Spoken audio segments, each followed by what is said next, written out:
What? Where? What's halal? Slichot is not halal. What is halal? No, what is slichot? No. Halal we're celebrating. Good, but again, but what are you doing in slichot? Sheva. We're crying. What are you celebrating? Sheva HaKadosh Baruch Hu. Okay. By Sheva, you're doing Sheva. Yes, in slichot you have to do tshuva also, but there's also Sheva in slichot. You're praising Hashem. Yeah. So come Chachamim and say Rosh Hashanah you patur because you did the slichot. No halal on Rosh Hashanah. Who says? I'm just thinking out loud. Maybe that's another reason that yes, the tshuva that many Chachamim answer is, how can you be rejoicing when you're standing in Eimat Adin? You're standing in fear for your life. That's the real answer that everybody says. I'm just saying a side note. Maybe another answer is that from that Gemara that tells us we don't want to be matriach you. The Chachamim, the whole Torah is all about what? We already said it many times. Habibi. The whole Torah is all about, we don't want to put more pressure on you. Also, the focus is supposed to be on the shofar. I mean, maybe I'm sure al pisod there's a. Huh? I'm sure al pisod there's. I'm sure there's an. But again, shofar is not a praise. It's not shevach.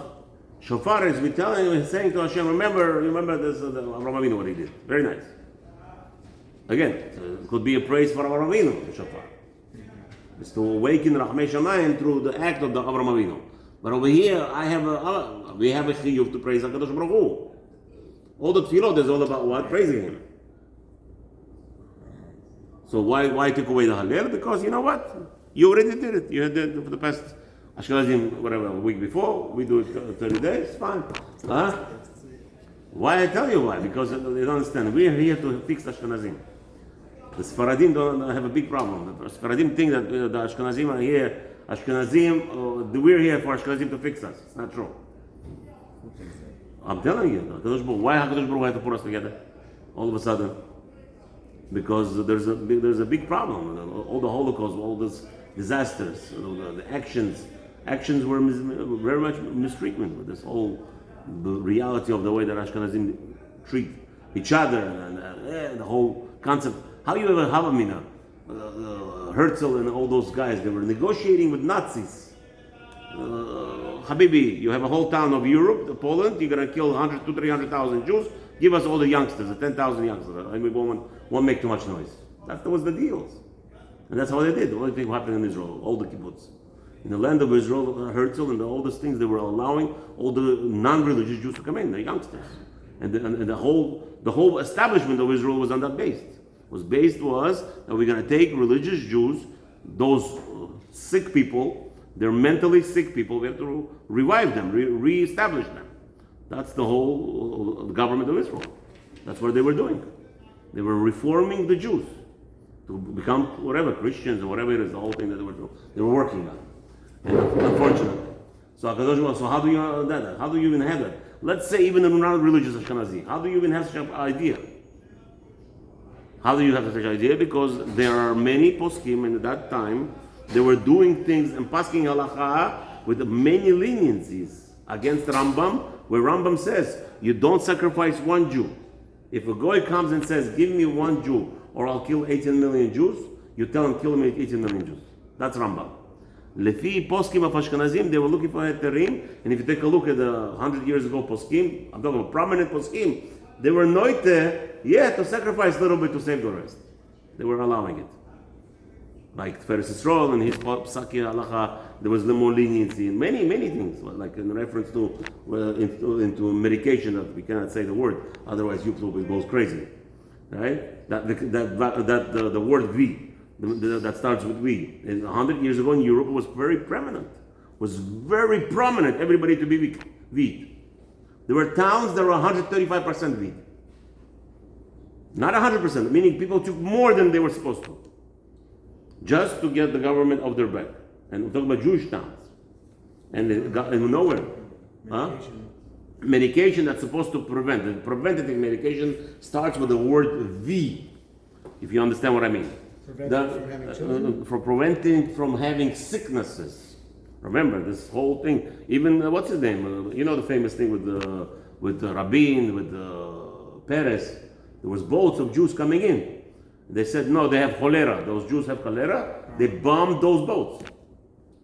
Because remember, that's the mentality. How do you have that? How you have such a mentality? And even the non-religious Jew, how can you even have such an idea? Because again, then take a look at today. Many kolelim in Lakewood, they will not allow you to come into kollel unless you have a V. If you didn't get a V, you cannot be in kollel. I'm talking about BMG. It's a shame. It's a shame.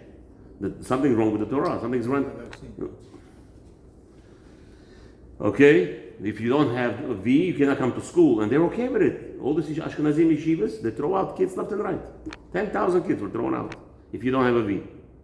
2019. This is a shame of the shame. We're here to fix that. Of other things. Again, there are other things but again, that's Ashkenazi world. We're here, Sephardim, to fix that.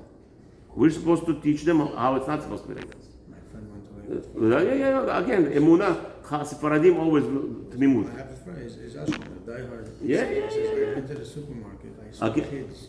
I saw teenagers hanging outside. From kids. Yes, because again. It's not like one or two. On the corners, on the streets. He's like I felt like I was in. Again, you're saying I'm against Agudas Yisrael. I hate Agudas Yisrael. I hate them to the core. I don't believe they're a Jewish organization at all. I believe strongly they're controlled by Christian money. Agudas Yisrael, I'm talking about. Agudas Yisrael, they're supposed to be protecting the Jewish nation. They're not. They're not. 10,000 kids they threw out of the yeshivas in 2019. Agudas Yisrael, because of a measles V. Yeah, a fake scandal that the government started in 2019. 10,000 kids were thrown out from yeshivas till today. I'm telling you, that's Agudas Yisrael, and Agudas Yisrael had. This is Ashkenazim. That's why Hashem puts Sephardim here to teach them that's not the way to do business. That's not what Hashem wants. No, but because the Sephardi, again, there are a lot of Jews, Sephardi, who are influenced by Ashkenazim. I have a lot of friends. I have a friend, he opened up a yeshiva in Queens, opened up a yeshiva for kindergarten kids, and growing. So another Bulgarian guy calls me up, he says, and he called me up, give me donations every week. I gave him donations every week, help him out, no problem. My family member calls up one of the Bulgarian guys in my family, Rabbi, what's going on with this new yeshiva? They're investigating. I have a 3-year-old girl. They're not accepting her because we're not to the par. Bulgarian guy, open up a yeshiva, they're not to the par. What kind of nonsense is this? You open a yeshiva, another Ashkenazi yeshiva, who needs you? I told them, stop my donations immediately. I will promote Chas v'Shalom donating to you. What kind of yeshiva is this? You open the yeshiva to become Ashkenazi? That's what you open up a yeshiva, Sephardi yeshiva? What do you think you're doing? You think in Bukhara, 150 years ago, they said, oh, by the way, you're not so religious to us? I don't think it has to do with Ashkenazi or Sephardim. Just people. Sickness. No, but again, it came from somewhere. You have to take this on. In Bukhara, do you know what they did? You know how many Bukharian kids were killed during war? Yes, 35%. Children were killed. By what? By European Jews coming in from Poland during war. And Bukharians were fighting. Bukharians were fighting who's going to take them, knowing a third of their children will die. And a third of the children died from the sicknesses that they brought with them. And they were still putting it into their houses. Knowing that they're still going to die. No. We believe that Hashem, we don't care about anything. Ashkenazi today, there was one word. If Bukharians came to America and there was one word that a Bulgarian Jew got somebody sick and not one yeshiva would accept one Bulgarian kid. Right away. We're talking about Bulgarians took them into their houses. Dying, a third of a nation died, Bulgarian kids.